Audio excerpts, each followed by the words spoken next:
Kisah dalam video ini adalah kisah yang telah banyak diceritakan dan telah berkali-kali dibagikan. Kisah ini cukup mengharukan dan semoga bisa menjadi pengingat kita agar tidak terjerumus ke dalam kejahatan-kejahatan yang selalu mengintai kita dan keluarga kita. Kisah sedih ini menyelimuti seorang wanita yang bernama Mary Jane Fiesta Veloso. Ia lahir di Filipina pada tanggal 10 Januari 1985. Anak bungsu dari 5 bersaudara ini lahir dari pasangan Cesar Veloso dan Celia Veloso. Tahun 2001, ketika Mary Jane menginjak usia 16 tahun, sebuah usia yang sewajarnya diisi oleh indah-indahnya masa remaja. Namun berbeda dengan Mary Jane, di usia 16 tahun, dia telah bekerja sebagai ART. Di umur 16 tahun itu pula, Mary Jane bertemu dengan seorang pria yang kemudian menjadi suaminya. Pernikahan dini yang dijalani oleh Mary Jane membuat kondisi mental dan keuangannya tidak stabil. Tak lama setelah pernikahan dininya, ia diberkahi seorang anak laki-laki yang sangat lucu. Mary Jane adalah seseorang yang amat mencintai keluarganya, terutama orang tua dan anak-anaknya, sehingga motivasi bekerjanya adalah untuk membelikan rumah orang tuanya dan juga bisa memberikan pendidikan yang layak bagi anak-anaknya. Di tengah usahanya dalam mencari uang, keretakan rumah tangga yang dialami oleh Mary Jane membuatnya harus terpisah dari suaminya. Ia bercerai setelah sekian purnama membangun bahtera rumah tangga dengan suaminya. Keadaan ekonomi yang semakin buruk membuka pikirannya untuk bekerja di luar negeri. Siapa tahu dengan ia bekerja di luar negeri, Tuhan akan membukakan pintu rezekinya. Demikian pikir Mary Jane. Dengan modal semangat saat itu, ia pun mencari agen-agen yang bisa memberangkatkannya ke Dubai untuk kerja di sana. Singkat cerita, bertemulah Mary Jane dengan sebuah agen yang bisa menyalurkan Mary Jane untuk bekerja sebagai ART di Dubai. Namun bukan kenyataan baik yang ia terima. Di Dubai, ia mengalami kekerasan seksual setelah 10 tahun bekerja di sana. Setelah itu pun ia memutuskan untuk kembali lagi ke Filipina dengan tanpa membawa uang sepeser pun. Pulang ke negaranya tanpa membawa hasil apapun membuat Mary Jane bingung. Belum lagi ditambah traumanya atas pelecehan seksual yang ia terima selama di Dubai saat itu. Ia tak bisa hanya terus berdiam diri saja karena ada orang tua dan kedua anaknya yang harus ia tanggung. Mary Jane memang sudah memiliki tekad untuk merubah nasibnya, terutama nasib orang tua dan anak-anaknya. Terus saja mencari lowongan-lowongan pekerjaan di luar negeri dengan sering mengontak agen-agen penyalur pekerja yang ada di Manila saat itu. Namun pada saat itu, agen yang ia hubungi tidak sedang mencari pekerja untuk dipekerjakan di luar negeri. Perasaannya makin bingung saat itu, makin kepepet. Dalam keadaan kepepet dan susah, kemudian sang mantan suami mengenalkan dia dengan seorang wanita yang bernama Maria Cristina Sergio. Kita panggil dia dengan Maria. Dari sinilah bencana itu bermula. Maria adalah orang yang tinggal bertetangga dengan mantan suaminya. Maria juga kenal baik dengan mantan suami Mary Jane. Ia juga mengaku bahwa ia memiliki banyak teman-teman di Malaysia yang membutuhkan orang-orang yang ingin bekerja di sana sebagai ART. Mendengar kata-kata itu membuat gairah Mary Jane kembali bergelora. Ia merasa bahwa ia telah menemukan orang yang tepat untuknya. Thanks God. Suatu hari Mary Jane dan mantan suaminya mendatangi rumah Maria. Saat itu ia mengutarakan niatnya untuk bekerja di Malaysia sebagai ART tentunya. Dikarenakan kondisinya yang mendesak, kemudian Mary Jane menerima segala persyaratannya. Saat itu, ia diharuskan untuk membeli tiket penerbangan terlebih dahulu. Dikarenakan sebuah tekad yang bulat, Mary Jane kemudian menjual sepeda motor miliknya. Lalu uang penjualannya ia pakai untuk membeli tiket. Dikarenakan uang hasil penjualan sepeda motornya tidak mencukupi, ia pun berbicara kepada Maria agar kekurangan biaya tiketnya bisa diambil di 3 gaji pertamanya. Sebelum berangkat, anaknya pun sempat mencegah ibunya untuk tidak pergi meninggalkannya. Ia bersedih dan tak rela ditinggal oleh ibunya. Sempat menangis, akhirnya sang anak pun meminta sang ibu untuk membelikannya sepatu dan baju baru. Singkat cerita, sampailah Mary Jane di negeri jiran. Sesampainya di sana, ia tak langsung bekerja. Sebab menurut Maria, sang majikan sedang berada di luar negeri, baru minggu depan akan kembali ke Malaysia. Jadi Mary Jane harus menunggu dulu sang majikan sampai ia kembali ke Malaysia. Demikian kata Maria. Hal itu tak menjadi masalah bagi Mary Jane. Kemudian dia pun diinapkan di sebuah hotel yang bernama Sun Inn Lagoon di Kuala Lumpur, Malaysia. Dikarenakan Mary Jane datang untuk bekerja dan juga karena uang tabungannya telah habis ia pakai, maka Mary Jane menggantungkan nasibnya selama 4 hari di hotel itu kepada Maria. Maria kemudian membelikan makanan, membelikannya pakaian, dan lain-lain. Dikarenakan pakaian-pakaian yang diberi oleh Maria sudah terlalu banyak, maka Mary Jane meminta Maria untuk membelikannya tas yang ia akan pakai untuk menyimpan pakaian-pakaian itu. 1 minggu menunggu kabar sang majikan pulang ke Malaysia, Maria kemudian menyampaikan bahwa temannya itu membatalkan untuk memilih Maria sebagai ART-nya. Tapi jangan khawatir, Maria punya alternatif lain sebagai pengganti pekerjaan yang batal itu. Ia pun memberitahukan Mary Jane untuk pergi ke Yogyakarta. Saat itu ia membekali Mary Jane dengan uang sebesar 4,5 juta rupiah, dan juga Maria menitipkan sebuah koper hitam, tepatnya sebuah koper hitam yang telah dimodifikasi sedemikian rupa. Tanpa tahu ada hal yang aneh, Mary Jane pun menggunakan koper itu untuk menyimpan baju-bajunya. "Berikan koper ini kepada Ibon di Yogyakarta." Demikian kira-kira ucapan Maria kepada Mary Jane.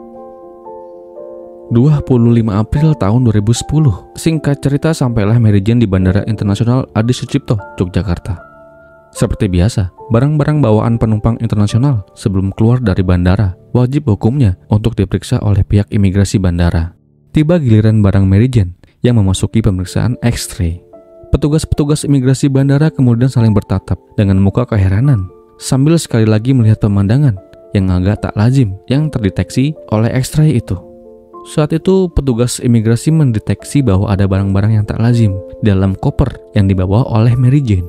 Sempat diamankan oleh petugas imigrasi bandara, kemudian tas itu dibuka. Betapa kaget, petugas menemukan koper yang dibawa oleh Mary Jane merupakan tas koper modifikasi. Sisi-sisi sebelah kanan dan kiri tas tersebut telah disisipi oleh barang-barang haram yang terbagi menjadi 4 bagian. Dengan total keseluruhan mencapai 2,5 kg barang haram tersebut, atau senilai dengan 4,5 miliar. Bandara Jogja geger saat itu.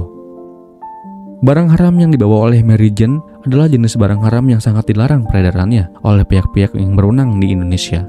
Berdasarkan peraturan Kementerian Kesehatan RI nomor 44 tahun 2009, barang haram ini termasuk golongan 1, yang artinya pengguna obat ini hanya boleh digunakan untuk tujuan riset dan pengembangan ilmu pengetahuan saja. Selain itu, barang haram yang dibawa olehnya itu memiliki daya rusak berkali-kali lebih tinggi dibandingkan dengan barang haram jenis lainnya. Maka atas dasar peraturan tersebut dan karena efek yang sangat luar biasa merusak, maka barang haram yang dibawa oleh Mary Jane sangat dilarang di Indonesia. Mary Jane tak bisa berbuat apa-apa. Dia pun sudah menjelaskan panjang lebar serta bersumpah tentang asal-usul tas yang ia bawa. Tapi hasilnya tak berbuah apa-apa. Seperti tersambar petir di siang hari, harapan Mary Jane saat itu telah runtuh seketika. Perjuangan bekerja untuk kebahagiaan orang tua dan anak-anaknya pupus sudah. Hancur semuanya. Pemeriksaan terhadap Mary Jane pun segera dilakukan. Status tersangka kemudian disandang olehnya saat itu. Keterbatasan bahasa yang dimiliki oleh Mary Jane dan pihak penyidik nampaknya saat itu menjadi kendala. Berbahasa Inggris pun juga tak ia kuasai sepenuhnya. 10 Oktober tahun 2010, Majelis Hakim Pengadilan Negeri Yogyakarta menyatakan bahwa Mary Jane bersalah, dan oleh sebab itu Majelis Hakim Pengadilan Negeri Yogyakarta memvonis Mary Jane dengan hukuman mati. Merasa tidak terlibat dalam kasus tersebut, kemudian Mary Jane pun melakukan upaya hukum. Ia mengajukan banding, kasasi, peninjauan kembali hingga gerasi ke Presiden Joko Widodo saat itu. Namun usahanya tidak berbuah hasil sebab upaya hukumnya ditolak. Penolakan itu membuat Mary Jane hanya tinggal menunggu waktu kapan eksekusinya akan segera dilaksanakan. Ia pun pasrah dan sempat kecewa atas kebaikan Tuhan yang sepertinya belum ada untuknya saat itu. Mary Jane pun bersedih karena telah merasa gagal menjadi pejuang keluarga. Ia juga merasa hancur karena saat dirinya berpamitan untuk bekerja, anak bungsunya saat itu masih berusia 1 tahun.